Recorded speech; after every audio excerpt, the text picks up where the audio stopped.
Tengan muy buenas tardes, cada uno y cada una de ustedes. Vamos a dar inicio a la sesión de hoy y como siempre, con el permiso de ustedes, voy a hacer un pequeño resumen o repaso de los materiales que se han compartido en la plataforma virtual. Aquí tengo en pantalla la plataforma de Canvas y en el caso de ustedes con la asignatura de procesos declarativos civiles y mercantiles en el grupo B1. Estamos en la semana 9 ya, cuyo tema es la audiencia preparatoria. El contenido navegable que se ha dispuesto para esta semana incluye obviamente las indicaciones, los recursos complementarios, los contenidos de la semana, la actividad de evaluación, la programación de sesiones, la videoconferencia, no necesariamente la última, pero sí una videoconferencia relacionada con el tema, y el foro de consultas. Con respecto a las indicaciones, dice poco a poco vamos acercándonos a la parte principal del proceso, como lo es la audiencia probatoria. En esa audiencia probatoria, que no es todavía, se va a determinar quién tiene o a quién le van a dar la razón. Las indicaciones para esta semana indican que vamos a analizar la audiencia preparatoria de la mejor manera posible, lo cual es simulando una de ellas. Entonces, como equipos van a simular una audiencia preparatoria y se va a realizar en la sala de simulación de audiencias, que es en el edificio Hugo Lindo, nivel 1, aula 1. Y lo vamos a hacer en las 2 sesiones presenciales de la próxima semana. Así que, manos a la obra, estudie cada quien diligentemente los materiales de lectura correspondientes a esta semana, que básicamente son disposiciones normativas del artículo 290 al 311, pero también los comentarios que se hacen en el Código Procesal Civil y Mercantil comentado, y también, por qué no decirlo, en la presentación del contenido semanal de esta semana, de lo cual se les ha colocado el vínculo respectivo. Dice que también se les recomienda estudiar un artículo sobre la audiencia preparatoria que fue escrito por este colega, Guillermo Alexander Parada Gámez, y que hay un par de lecturas más de autores extranjeros para que podamos comprender el desarrollo, la finalidad, incluso las incorrecciones que podrían cometerse en esta audiencia y que podrían dar lugar, por qué no decirlo, a una eventual nulidad. Si la audiencia no se desarrolla de la manera que la ley ha establecido, aparte de violentarse el principio de legalidad, que requiere que las formalidades previstas tengan el carácter de imperativas y que no queda al criterio o al arbitrio del juez o de las partes observarlas o no, también se estaría quebrantando el principio de defensa, de audiencia, de contradicción, a veces de publicidad, etc. Entonces es importante otra vez leer lo más que ustedes puedan sobre los distintos temas a medida que vamos desarrollándolos, para que puedan ir formando ese respaldo teórico y, por qué no, práctico, en la medida que ustedes traten de aplicar lo que van aprendiendo a situaciones hipotéticas concretas. Aquí están los recursos complementarios, que como les dije ya, son artículos en el código, los comentarios que se hacen en este libro que estamos utilizando como texto base para nuestro aprendizaje, el artículo del doctor Parada Gámez, este otro tema de Jesús Gómez Sánchez en 2 versiones, diría yo, uno en texto PDF, y si quieren consultar el libro completo, está en la página web, en esta plataforma El Libro, en esta base de datos El Libro, que la universidad tiene, digamos, suscripción para cada uno y cada una de nosotros. Tenemos aquí la actividad evaluada, aquí está explicadita, ¿no? La actividad evaluada, equipos de 5, dos de ellos la parte demandante, dos de ellos la parte demandada y el juez de la causa.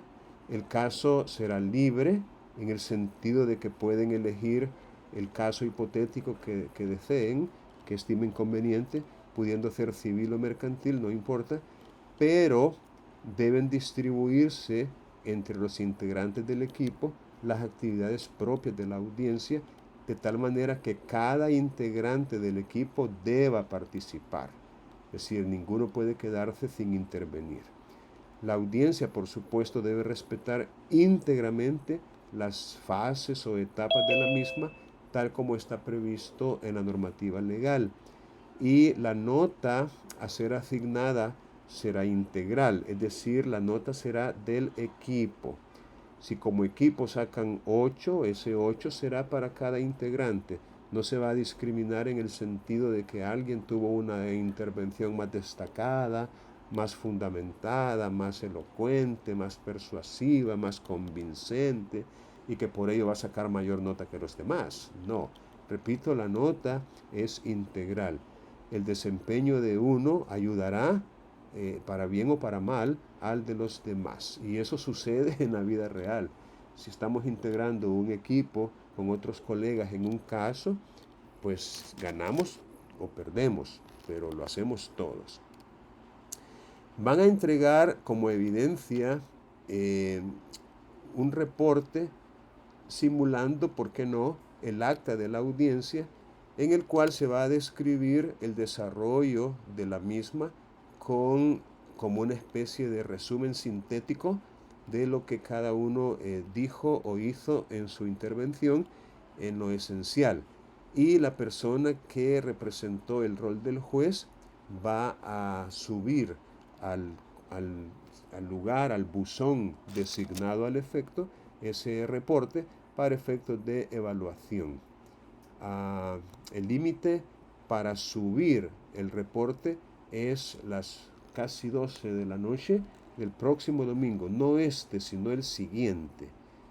No este, repito, sino el siguiente. Y aquí podemos ver los criterios para poder hacer esta evaluación. Y como necesitamos evaluar también la reacción ante cualquier eventualidad que se pueda suscitar, obviamente habría que generarlas.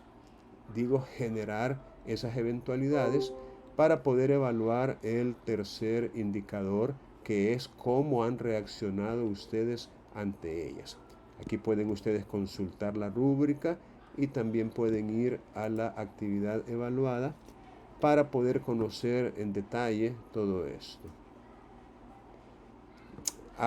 En aquella parte no dice que vamos a tener una actividad de autoevaluación y de coevaluación con relación a estas simulaciones.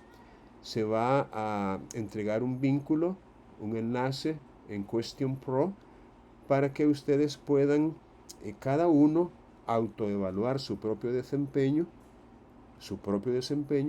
y los demás, los que no forman parte de ese equipo, van a coevaluar a sus pares, de tal manera que la nota final va a ser el resultado de esa coevaluación hecha por sus propios compañeros y compañeras y de la autoevaluación hecha por cada quien. Vuelvo a decir que si en la medida que yo estoy hablando, usted tiene alguna inquietud, alguna duda, o bien alza la manita que aparece allí en la plataforma de Zoom, o puede aperturar el micrófono y llamar mi atención. Dígame, Antonio. Sí, me escucha, Lee. Le escucho perfectamente. Buenas tardes. ¿Cuánto tiempo tendría cada grupo para exponer todo ahí, la audiencia y toda la Excelente, actividad que se excelente, va a hacer? excelente pregunta. Fíjese Sí, sí, que por favor, ahí. sí, eso tenemos que hacerlo depender de la cantidad de equipos y del tiempo en que disponemos en cada sesión. Yo pienso que el límite mínimo, podrían ser 15 minutos y el máximo 20 minutos. Entonces vamos a dejar establecido como parámetro temporal un mínimo de 15 y un máximo de 20. Ustedes pueden obviamente preparar algún tipo de guión, alguna guía, alguna minuta, alguna hoja, ¿verdad? Donde van a decir qué es lo que van a intervenir. Y traten, por favor, de... Está bien consultar. Yo no estoy en contra de que usted tenga una hoja de papel o un dispositivo móvil, una computadora, un teléfono, una tableta. No estoy en contra de eso. Pero sí estoy en contra de que todo lo lean, de que lo hagan todo leído. No, eso no está bien. Yo creo que ya en la vida real, si un abogado llega y lee todo, no se va a ver bien. Entonces, como tenemos que prepararnos nosotros para ser buenos abogados, entonces tratemos desde ya de familiarizarnos con el caso, familiarizarnos con los hechos, con las normas legales que resultan aplicables y que sirven para resolver el caso concreto, con las argumentaciones jurídicas que apoyen nuestra forma de ver el asunto. Decir, pero tratemos otra vez de ser, digamos, no depender totalmente de los apuntes que tenemos ahí en nuestro dispositivo o en nuestra libreta o cuaderno. Entonces, por eso les decía, pueden hacer un guión, ¿verdad? Pero no ir a leerlo, ¿verdad? Sino simplemente utilizarlo como una guía para que les ayude si es que se les queda algo, no se les olvida algo. Yo mismo lo utilizo, o sea, yo tengo mi computadora conmigo, estoy tomando nota, tengo algo escrito de antemano, pero también estoy apuntando lo que estoy escuchando y eso me sirve después para lo que sigue, ¿no? Para lo que sigue. Entonces no es pecado, repito, no es malo, pero tampoco hay que leerlo todo, ¿verdad? Ah, bien, ¿alguna otra interrogante que puedan tener con respecto a esta actividad?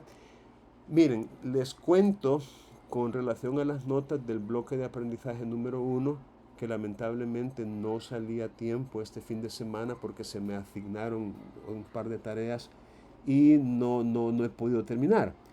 Pero no se preocupen, mire, si usted ha demostrado, digamos, interés, si usted ha demostrado empeño, esfuerzo, si usted ha demostrado ganas de aprender y digamos, ha sido tal vez no 100% constante y persistente lo que se refleja en las asistencias, pero por lo menos que pase del 50%, hombre. Si nos hemos reunido 14, 15 veces, o por lo menos esa es la cantidad de veces que yo tengo reportada asistencia, y usted ha asistido a unas 10, 11, 12, 13, eso para mí es significativo, representa, digamos, ese interés. Ya no digamos si ha asistido a las 15, ¿verdad? Que solo son como 2 o 3 personas las que definitivamente no tienen ninguna falta de asistencia. Pero alguien que venga con solo 2 asistencias, 3 asistencias, digo yo, caramba, ¿y qué está pasando? Pues, o sea, ¿por qué inscribió esta asignatura si no la iba a poder atender? Entonces hay que ser un poco responsables y comprometidos con el proceso y reflejarlo, ¿no? Yo tomo en cuenta las asistencias, ustedes lo saben, ¿no? Pero no es que solo las tomo y las dejo ahí, sino que yo después consolido toda esa información en una sola hoja y yo tengo el nombre de cada quien y las veces que ha asistido. Entonces yo eso lo tomo en cuenta. Entonces con eso en mente no se preocupe, si usted ha demostrado un interés sincero y genuino, no es mi intención que usted salga mal, porque entiendo de que a veces esa es la preocupación. Ay, ¿cómo habré salido? A lo mejor voy quebrado, que no me doy ni cuenta y que... No es ese el caso. Entonces me disculpo porque efectivamente me he atrasado con la entrega de las notas, pero estoy trabajando en ellas y en el menor tiempo que pueda yo se las hago llegar. Pero como les repito, no se preocupen por eso. Bien, aquí se ha preparado una, de hecho, el crédito de estas diapositivas, porque esos son diapositivas, no me lo adjudico, no las he preparado yo. Tengo dudas si ha sido uno u otro colega, pero no, digamos, estas diapositivas que aparecen en los contenidos de la semana, pues hay que leerlos también. Hay que leerlos porque les van a servir a ustedes como sustento teórico y doctrinario de la audiencia preparatoria. Por ejemplo, aquí en esta presentación, aparte de la competencia de la asignatura, el pequeño índice de lo que contiene esta presentación, parte con una pregunta, ¿no? ¿Cuál es la finalidad de la audiencia preparatoria? Su propio nombre nos da alguna luz, ¿no? Cuando dice preparatoria, es decir, de alguna manera tiene una finalidad de preparar, qué sé yo, preparar el caso, preparar el proceso para la audiencia que sigue, que sería la audiencia probatoria, pero también tiene otras finalidades que se apartan un poquito de ese enfoque preparatorio y digamos tiene que ver con otra razón, con otro motivo. Ah, dice aquí que esta audiencia se caracteriza por ser una reunión de partes y juez, ya iniciado el proceso y antes de la etapa de prueba y de las conclusiones finales, a efectos de excluir del proceso mismo o reducir o precisar su objeto, denunciar defectos que se puedan haber presentado hasta ese momento o incluso adelantar pruebas. Según cada sistema y cada país que la contiene, se le conoce como audiencia previa, en otros lugares audiencia preliminar, entre nosotros audiencia preparatoria, pero el denominador común de esos conceptos es que es la primera audiencia que se realiza dentro de un proceso común, antes llamado ordinario, y que también es determinante de la terminación o de la continuación de dicho proceso. Ahora, las finalidades podrían resumirse, de acuerdo con este esquema, en 4. La primera de ellas es para intentar un acuerdo, un arreglo, un ajuste o una conciliación, ¿no? Un acuerdo entre las partes que le ponga fin al proceso. Hay un refrán que siempre se utiliza en esta parte de las audiencias y es que es mejor un mal arreglo que un buen pleito. Es decir, a veces resulta más conveniente, más barato, más productivo, más satisfactorio incluso, arreglar el asunto por las buenas.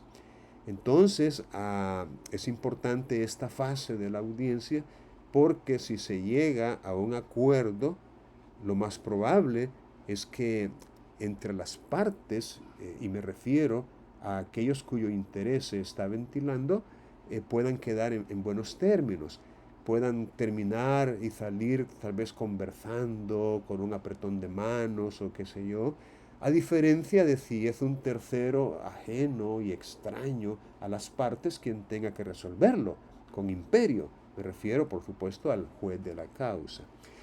También la audiencia tiene como finalidad examinar las cuestiones procesales que pudieran obstar a la prosecución del proceso y a su terminación mediante sentencia de fondo. Es decir, de repente pueden darse algunos defectos, algunos errores, algunas imprecisiones o qué sé yo, que pueden obstaculizar el sano y debido proceso y que pueden impedir una sentencia sobre su objeto. Entonces, esta audiencia tiene lo que se conoce como una fase saneadora, cuyo propósito precisamente es detectar aquellos defectos, obviamente, que se puedan sanear, que se puedan subsanar para poderlo hacer. Aunque si el defecto resulta del todo insubsanable, entonces no habría más opción por parte del tribunal que declarar la improponibilidad sobrevenida de la demanda a fin de no continuar más. ¿Para qué vamos a seguir desgastándonos en un proceso si hay un defecto grave que no puede permitir su continuidad o su continuación? También, una vez superadas estas dos etapas, sin haberse logrado, digamos, la terminación anormal o anticipada del proceso, una vez superada la fase de la conciliación y la fase saneadora, la audiencia tiene como finalidad fijar con precisión el objeto del proceso y los extremos de hecho y de derecho sobre los que exista controversia entre las partes. Es decir, hay que fijar el tema decidendi y el objeto de la prueba, lo cual se da a partir de los hechos que resulten controvertidos, porque en ese momento de la fijación de los hechos y del objeto del proceso, podría resultar, fíjense bien, podría dar como resultado ese momento procesal en, digamos, la admisión, la estipulación, la aceptación o reconocimiento de ambas partes de ciertos hechos, los cuales, precisamente por ese carácter admitido que tiene por ambas partes, hechos llamémosle consensuados o en los que hay acuerdo de su realidad, de su existencia, de su alcance, de sus efectos. Entonces, sobre eso no hay necesidad de probar. O sea, los hechos admitidos, los hechos notorios, los hechos evidentes, están relevados de prueba. Entonces, pero para poder llegar a ese momento en el cual podamos decir, estos hechos no hay que probarlos, necesitamos discutir sobre ellos. Necesitamos entrar en un debate, en una discusión precisamente sobre esos hechos. Y allí el juez otorga turno de palabra a las partes para esos propósitos y pues se llega, digamos, a la conclusión. Y la conclusión sería, estos son los hechos controvertidos. Sobre estos hechos es que vamos a continuar este proceso. Es más, si resultara que las pruebas únicas a ser producidas son documentales, es decir, si no hay necesidad de señalar una audiencia probatoria porque el asunto se va a resolver únicamente con prueba documental, entonces la ley dice de que ahí nomás termina, digamos, la fase previa a la sentencia. De ahí solamente se da un tiempo razonable establecido por la ley y se dicta la sentencia, sin necesidad de audiencia probatoria. Pero, ojo, siempre y cuando, digamos, no haya necesidad de una audiencia probatoria, porque no hay, digamos, medios probatorios que requieran de una audiencia para ser producidos. Y finalmente, una finalidad de la audiencia preparatoria es proponer y admitir la prueba. Ojalá nos quede tiempo después de estos comentarios para ver si podemos analizar una sentencia. Una sentencia, bueno, hay varias sentencias que hablan sobre la audiencia preparatoria, pero hay una en particular que me gustó mucho por el carácter bastante claro que tiene la redacción de ella y la manera en que se explica el desarrollo de la audiencia preparatoria, sus finalidades y de qué manera la infracción o incumplimiento podría o no dar lugar a una eventual nulidad. Obviamente también se habla sobre la nulidad como sanción procesal. Entonces, bueno, ojalá nos quede chance. Luego se dice qué va a suceder ante el supuesto de que no comparezcan las partes. En el artículo 291 del código se menciona ello y básicamente depende de quién es el que no ha comparecido. Si no comparece ninguno, es decir, si no llega nadie a la audiencia preparatoria, entonces se le pone fin al proceso. ¿Para qué lo vamos a continuar si no han manifestado interés? Si el que no llega es el demandado, entonces la audiencia se celebra, llamémosle, pues normalmente, ¿no? Bueno, lo normal que se pueda, habida cuenta de que no llegó el demandado. Si el que no llega es el demandante, hay dos opciones. Hay dos opciones. Y en ese caso el juez tendría que preguntarle al demandado. Tendría que preguntarle al demandado. Disculpe, ¿usted tiene interés en que este proceso continúe? ¿O quisiera que llegáramos hasta acá? Que ya no continúe más. Prácticamente el demandado, a partir de su respuesta, va a dar la pauta para la decisión del juez. Si el demandado manifiesta un interés legítimo, un interés cierto y tutelable por el derecho para que el proceso continúe, entonces el proceso podría continuar. Es decir, a pesar de que no llegó el demandante. Pero si el demandado dice, no, su señoría, resuelva lo que usted estime conveniente, no tengo interés en el proceso continúe, o no, que termine de una vez, entonces se le pone fin al proceso ante la incomparecencia del demandante, pero el demandado sí llegó, quien no llegó fue el demandante. Espero que puedan recordar esto, ¿no? Porque sucede que a veces se nos va la onda, como decimos vulgarmente, como abogados, litigantes, y dejamos de asistir a las audiencias. Entonces eso trae consecuencias. Repito, si no llega ninguno, se le pone fin al proceso sin más trámite. Si solamente llega el demandante, se le pregunta al demandado, ¿tú tienes interés en que continuemos? Sí, sí, por supuesto, me interesa continuar. Ok, continuemos, hagamos la audiencia. Si no llega el demandado, pues la audiencia se celebra. Se celebra porque resulta obvio que al demandante le conviene y tiene un interés genuino en que la audiencia se realice.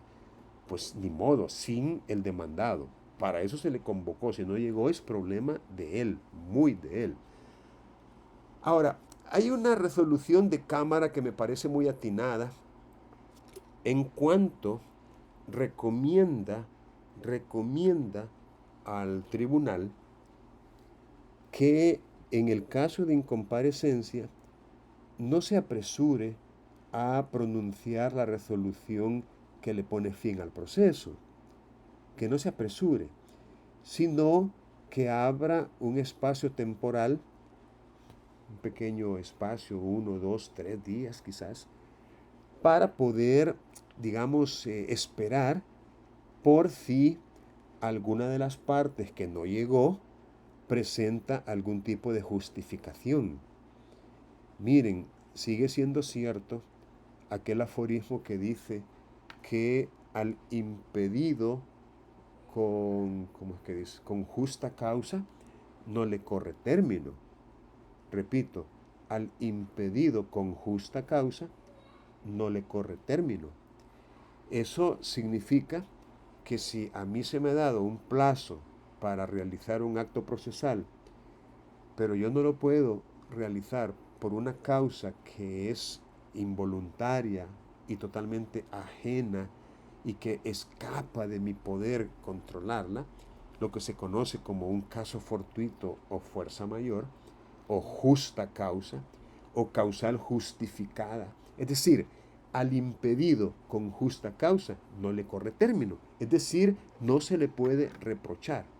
Y es que se dio un caso resuelto por esa Cámara en donde el abogado pedía la nulidad de las dos audiencias, de la audiencia preparatoria y también pidió la nulidad de la audiencia probatoria, de las dos, argumentando con respecto a la audiencia preparatoria que no se le había citado y con relación a la audiencia probatoria que había presentado un escrito con una constancia médica que incluía una incapacidad y que no le había sido tomada en cuenta.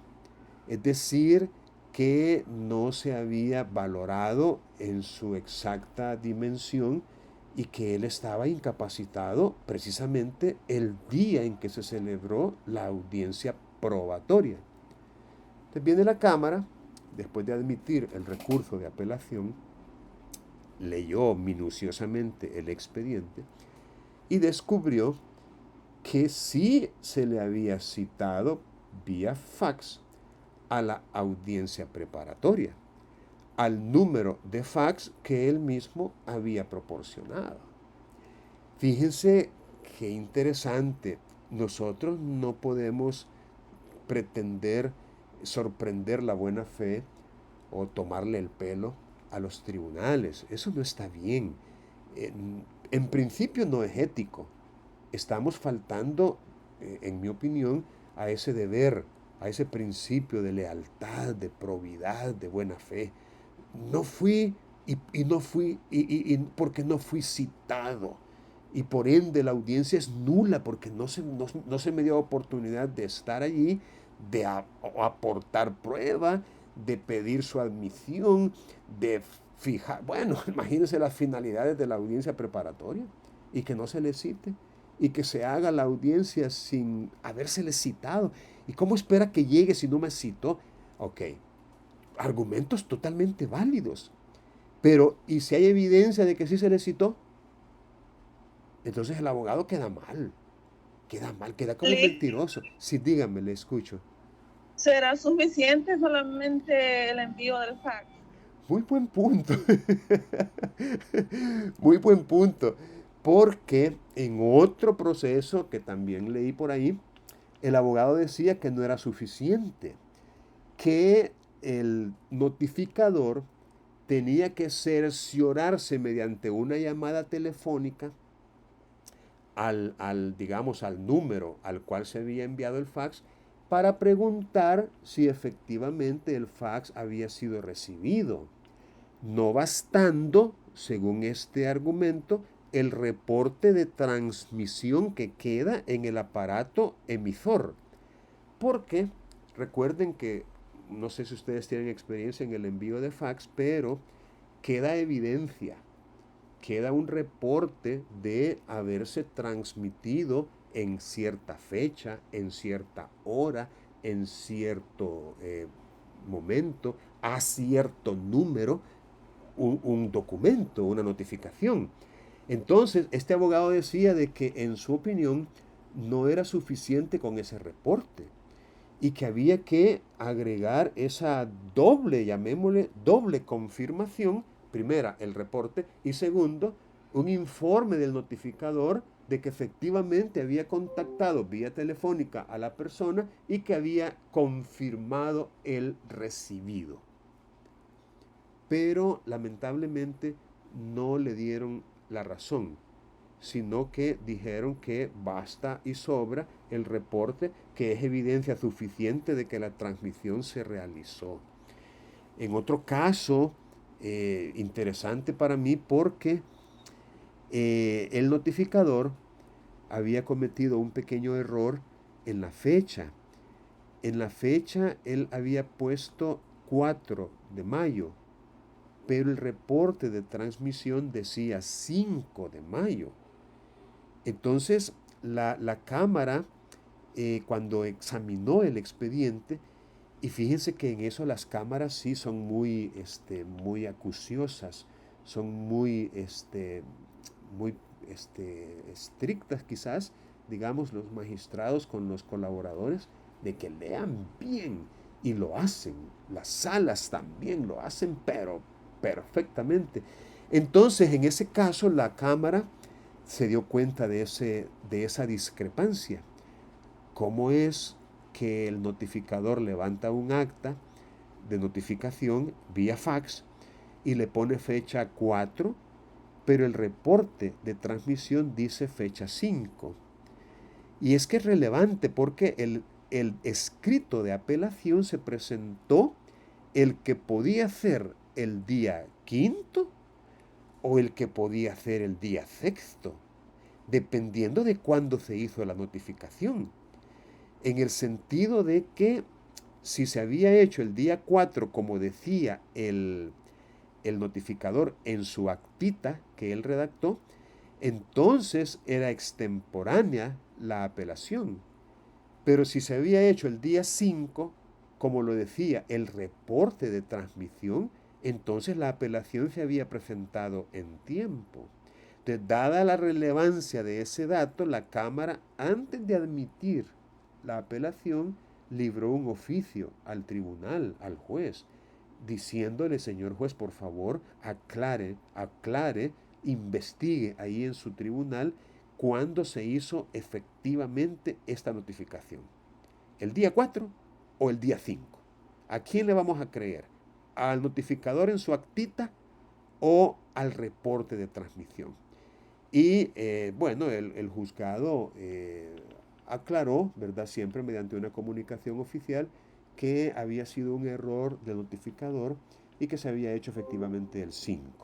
Entonces, lo traje a cuenta por la mención que hacíamos de que el reporte de transmisión era un elemento suficiente para dar por establecida la notificación. Entonces, volviendo al punto,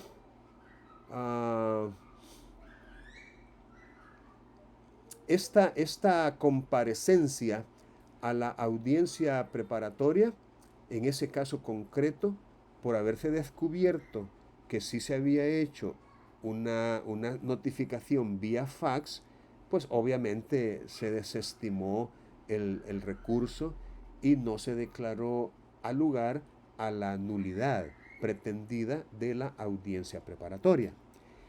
Pero con respecto a la audiencia probatoria, efectivamente se había hecho, no recuerdo el día exacto, pero digamos que un 19 de X mes, un 19. El mismo 19, bueno, eso fue en la mañana, la audiencia probatoria. El mismo 19 en la tarde se presentó un escrito acompañando una constancia médica que incluía una incapacidad de 3 días, reposo absoluto por 3 días o incapacidad médica, que era el 18, el día anterior, el día inmediato anterior, el 18, el 19 y el 20. Es decir, 3 días, y en medio de esos 3 días estaba el día en que se celebró la audiencia. Entonces, el tribunal, el escrito llevaba un error. Llevaba un error en donde decía que no podía comparecer a la audiencia preparatoria por motivo de enfermedad, y que lo probaba ese motivo con la constancia. Entonces, él mencionó audiencia preparatoria, pero la preparatoria se había hecho mucho antes, es a la que él no había ido, pero era la audiencia probatoria. Entonces había un error, no sé si de dedo o si había sido porque él pensó que era la audiencia preparatoria a la que no estaba asistiendo, pero como sea, había un error. Entonces, por ese error, y también porque, y ahí sí que ese argumento estaba, pero de lo más bajero, disculpen la palabra, un argumento bien bajero, que había sido extemporánea. Es decir, que había presentado ese escrito con esa justificación de manera extemporánea, porque la audiencia se había realizado en la mañana de ese mismo día. Prácticamente lo que el juez estaba requiriendo era que la audiencia se presentara, el escrito se presentara antes de la audiencia. Usted viene la cámara y la cámara razona y llega a la conclusión de que sí había una justificación válida, que ese error no era determinante, que lo importante allí, lo determinante allí, era que se estaba probando la incapacidad médica en 3 días, dentro de los cuales estaba el día de esa audiencia. Y que un caso fortuito, precisamente por definición, es algo que no se puede prever. Es decir, imagínense que el día anterior el tipo amaneció con un dolor de cabeza tremendo y con calentura, con gripe, con mocazón, con dolor de cuerpo, con, qué sé yo, vaídos, desmayos. Y el día de la audiencia igual continuó, pero medio se acordó, puya, si tenía audiencia, no hombre, voy a mandar este escrito, y lo mandó como pudo, y llegó en la tarde y el día siguiente, no sabemos, pero tampoco podemos atribuirle mala fe y desconfiarnos de que a lo mejor un médico le hizo el favor de firmarle o qué sé yo. No podemos atribuir mala fe, porque la buena fe es lo que se presume. En todo caso, la Cámara revocó, o mejor dicho, le dio la razón y anuló la audiencia probatoria. La anuló y le ordenó al tribunal que obviamente la volviera a señalar. Entonces, con esto lo que les quiero recalcar otra vez es que a la Cámara, en ese caso creo que es que recomendó esperar un tiempo prudencial para ver si las partes no presentan algún tipo de justificación del por qué es que no llegaron a la audiencia antes de resolverla definitivamente, pues como quien dice, ya dar por cierto que la ausencia fue injustificada. No hay que adelantar ese criterio o asumir que ya solo porque no llegó no tiene justa causa. La Cámara en ese sentido creo que obró bien. Luego en este material se comienza a desarrollar y a explicar cada una de estas etapas. Creo que no las vamos a leer en esta parte porque eso lo pueden perfectamente hacer ustedes, pero sí me interesa que ustedes pues tengan presente pues que está aquí este material, están estas diapositivas, que ustedes perfectamente las pueden leer. ¿Alguna preguntita hasta este momento? Vaya, entonces vamos a pasar a lo que les comentaba. Aquí les estoy colocando un vínculo, un enlace, para que ustedes descarguen esta resolución. Y vamos a tomar 15 minutos exactos, 15 minutos, para que ustedes lean lo más que puedan de esta resolución. 15 minutos, lo más que puedan. Hay que aprender a leer lo que se conoce como lectura veloz, rápido. Pasar los ojos de un renglón al otro rápidamente y deteniéndonos donde hay algo sustancioso. No entrar en detalles. Cuando yo les he pedido a ustedes, por ejemplo, que me cuenten lo que han aprendido de una sentencia, no, hombre, se ponen a mencionar hasta los nombres de las personas. Si eso no importa. Que el abogado, el nombre del abogado, si eso no importa. ¿A quién le importa cómo se llama el abogado, cómo se llaman las partes? Eso no viene al caso. Que chiche les salió esa regañada a ustedes, ¿verdad? Es decir, hay que sacar la esencia, la sustancia, lo que en realidad importa. ¿De acuerdo? Entonces en 15 minutos reiniciamos la conversación. 15 minutos. Bien, jóvenes, aún lamentablemente ya se pasaron los 15 minutos para poder leer esta resolución. Entonces vamos a, pues a pesar de que estoy seguro que no la han leído totalmente, vamos a hacer algunos comentarios de ella.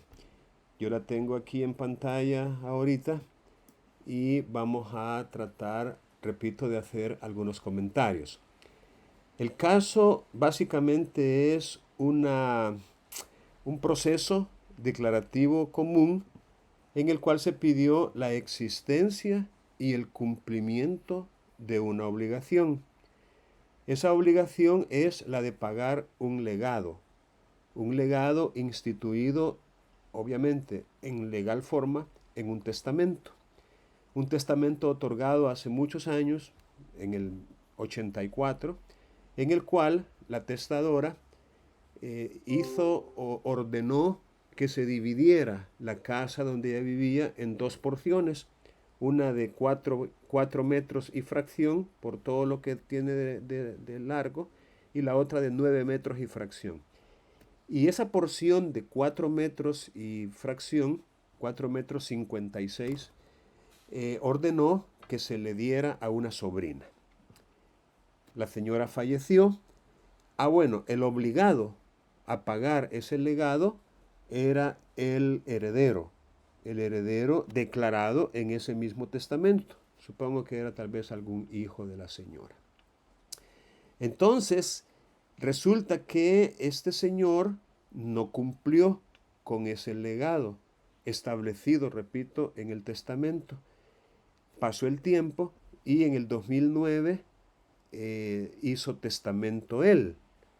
Y en ese testamento instituyó como herederos a sus familiares, ¿no? Como 5 personas, su esposa, sus hijos, y no hizo mención alguna de la obligación que tenía de transferir como legado esa parte de la propiedad que tenía que dividirla, segregarla y traspasársela a la señora. Y 9 días después de haber hecho ese testamento, él fallece. Los herederos meten al registro sus documentos, su propio testamento, la declaratoria de herederos, la escritura original a favor de la causante primera. Pero en el CNR, ¿qué pasó? ¿Quién llegó hasta ahí? Ya me fui muy lejos. Yo, Ajá. ¿Qué pasó en el CNR?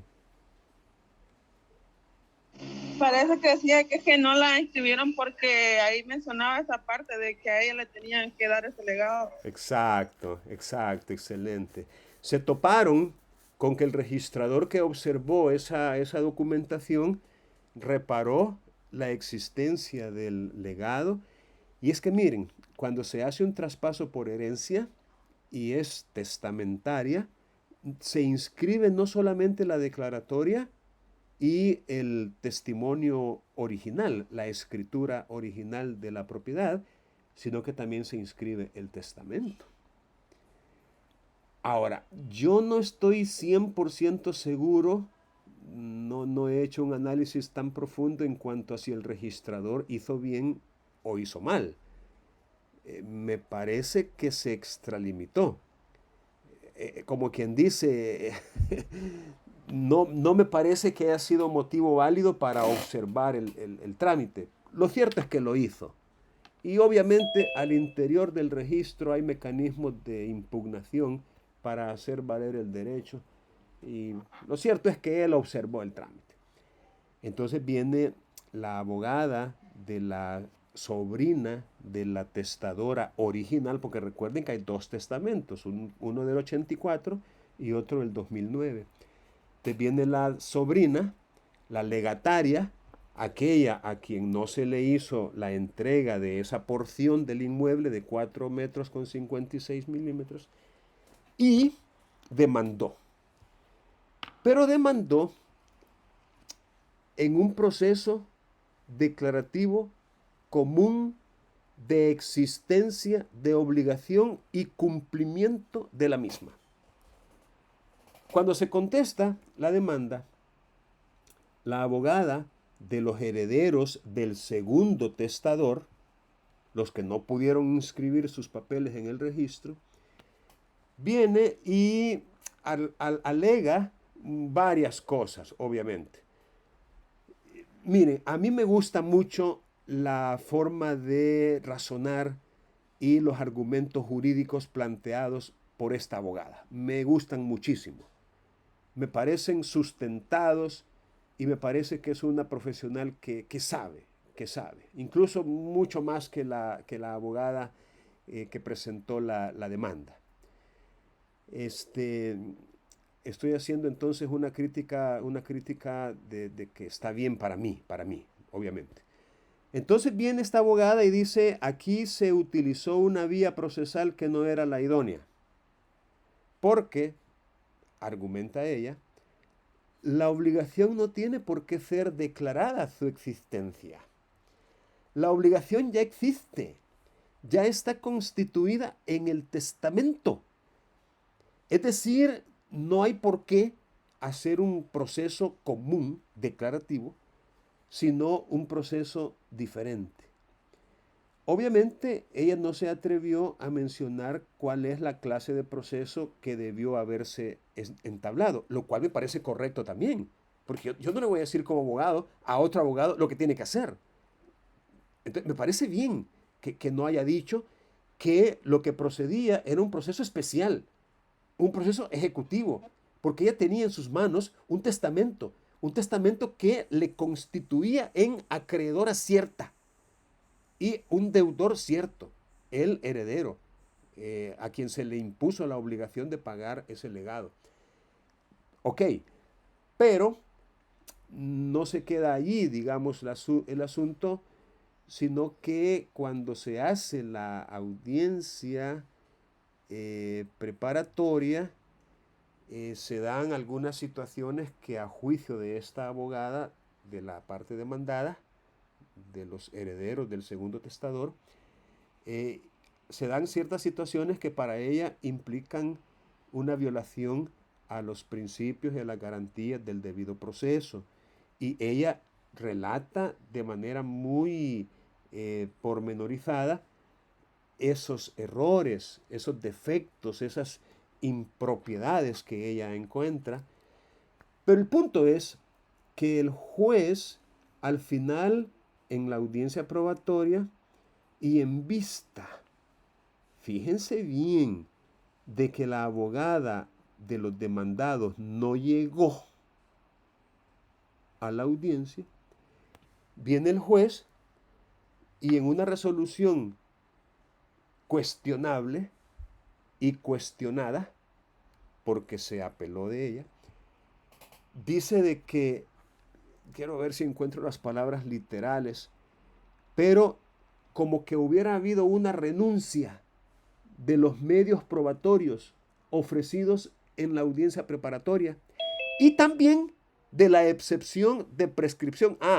Es que ella, aparte de que había dicho que el proceso no era el adecuado, también opuso en la contestación de la demanda como excepción la prescripción extintiva de la acción, lo cual también me parece muy válido.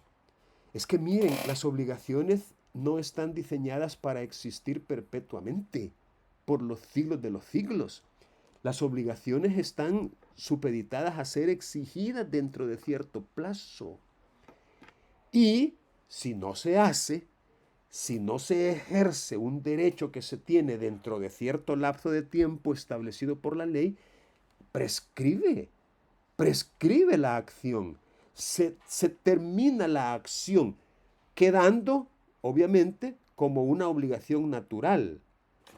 Media vez que se declare prescrita la obligación, deja de ser una obligación civil, perdiendo uno de sus elementos característicos, que es la exigibilidad. Ya no se puede exigir cuando pasa el plazo o periodo de tiempo establecido por la ley. Y eso fue precisamente lo que ella alegaba. Miren, decía ella, la primera atestadora murió en el 84.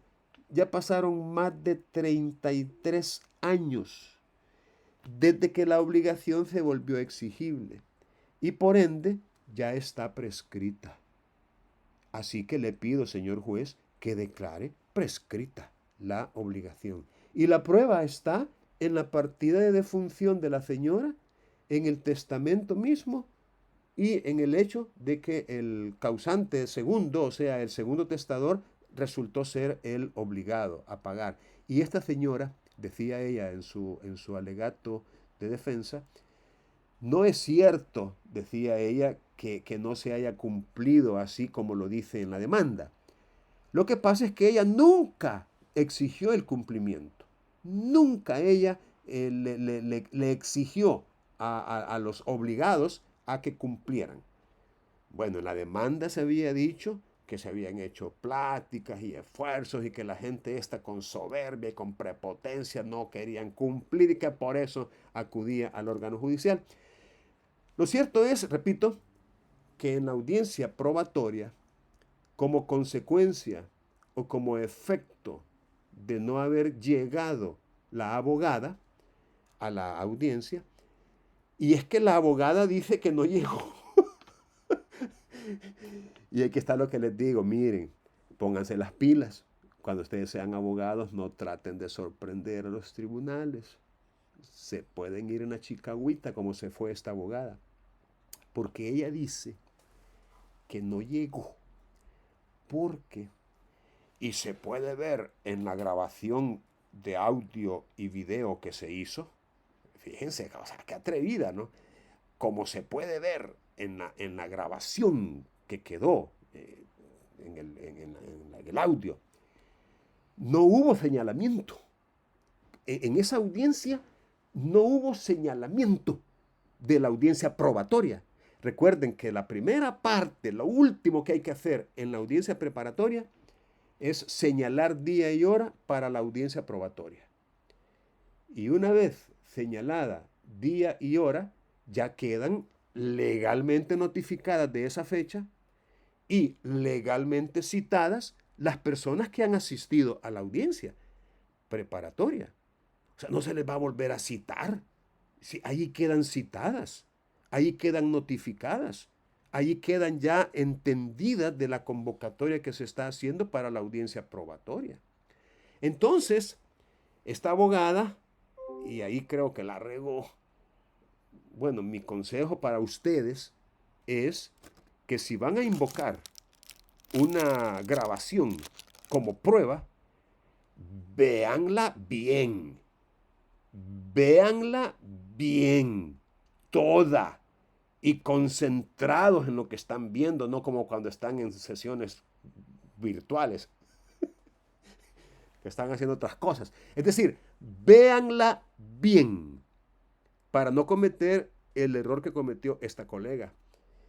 Miren, tan bonita su argumentación, sus alegatos, sus fundamentos jurídicos, y sale con una cosa que no era real, hombre, qué regada, qué metida de pata. Porque, como se puede ver en la grabación, no hubo. Allí estuvo con el secretario, con el colaborador, medio discutiendo, pidió la agenda, bien clarito dijo cuándo se iba a hacer el reconocimiento del inmueble, lo que antes se conocía como inspección judicial.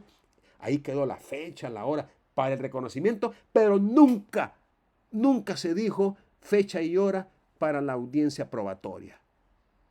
En consecuencia, yo no me di cuenta de la audiencia probatoria y por eso no llegué a la audiencia probatoria. porque no me citaron. Aparte, ahí está evidenciado también, lo cual es causal de nulidad de la audiencia preparatoria. Repito, estoy retomando los argumentos de la abogada.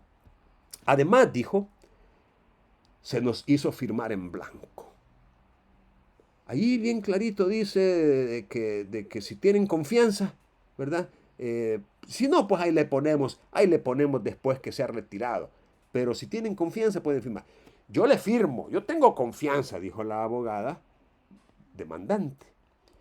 Y ella, pues aparentemente, bueno, está bien, ni modo, si así es la costumbre, le voy a firmar. Y también firmó en blanco. Miren, voy a hacer un paréntesis. Esa es una práctica tan común. Yo mismo lo hago. O sea, es una práctica pan de cada día. Firmar en blanco. Yo, ya es por naturaleza, por idiosincrasia, por personalidad, pero esperar, no me gusta esperar. Porque a veces a uno le dicen, vaya, van a esperar, vamos a redactar el acta, después vamos a venir, se las vamos a leer, entonces la firman. Esperar. Híjole. La otra opción, volver. Señalar día y hora para regresar. Entonces, ni la una ni la otra. Lo más fácil, lo más práctico, lo más común y acostumbrado es firmar en blanco. Bueno, allí se firmó en blanco el acta de la audiencia preparatoria. Entonces viene la abogada y eso quedó evidenciado en la grabación de audio y video, quedó evidenciado que se firmó en blanco.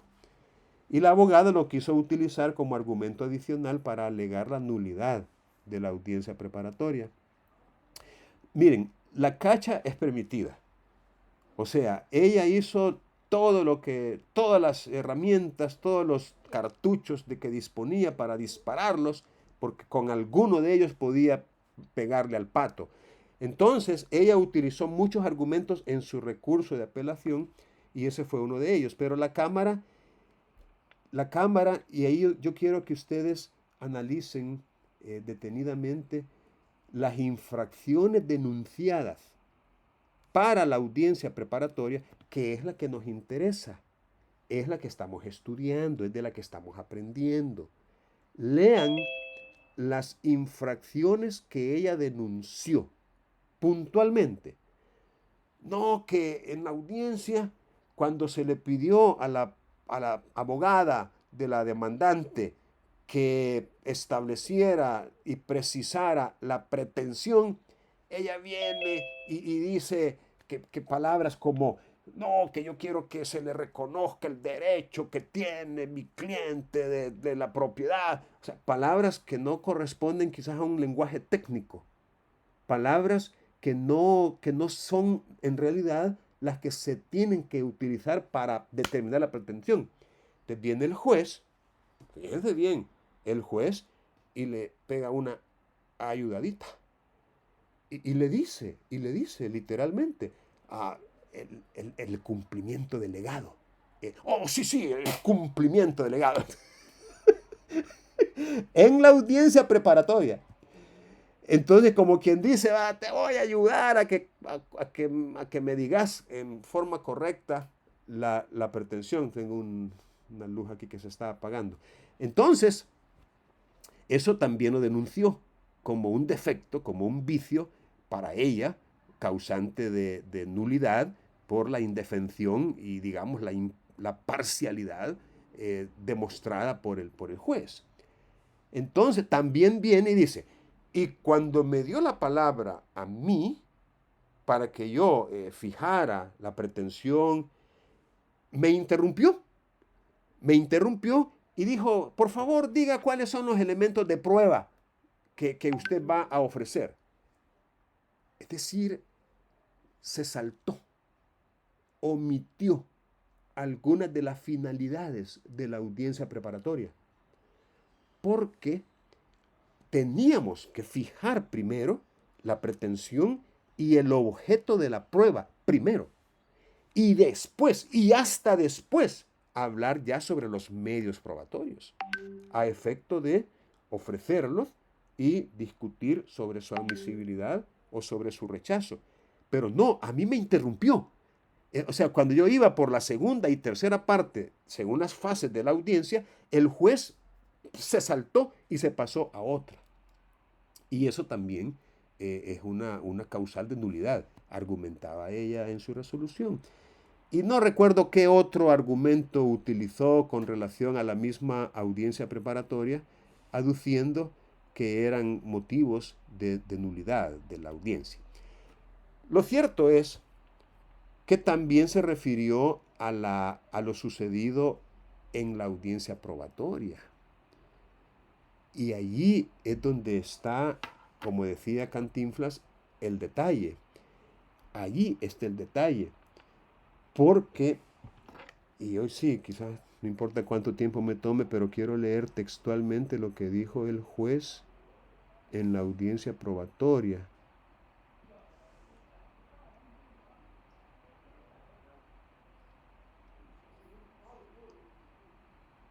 Pero básicamente lo que el juez dijo que se tenía por la incomparecencia, por la no asistencia de la demandada, se tenía por renunciada. Aquí está.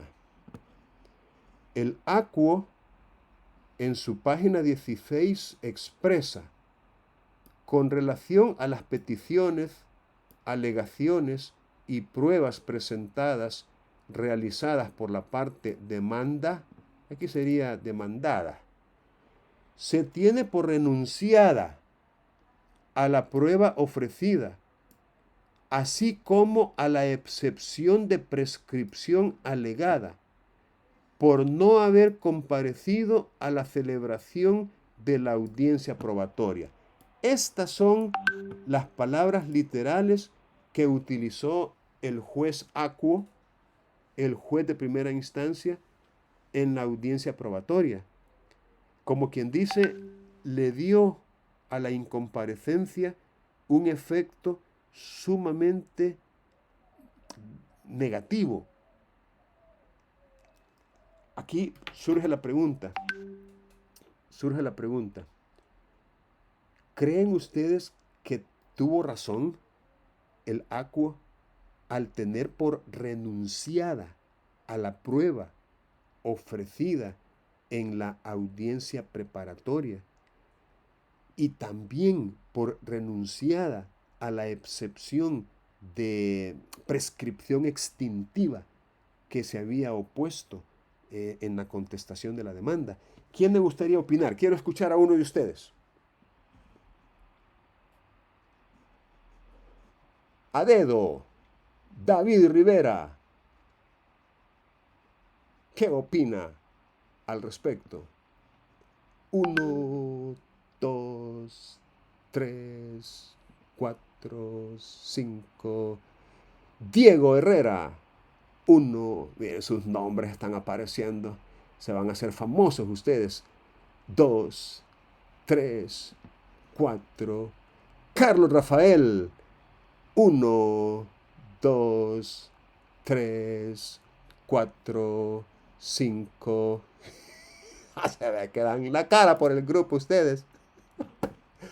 Ponen la cara por el grupo. Bueno, vamos a quedarnos aquí entonces, ya que no quieren participar. Ha sido un enorme placer estar con ustedes aquí. Y voy a pasar la asistencia, solamente voy a detener la grabación.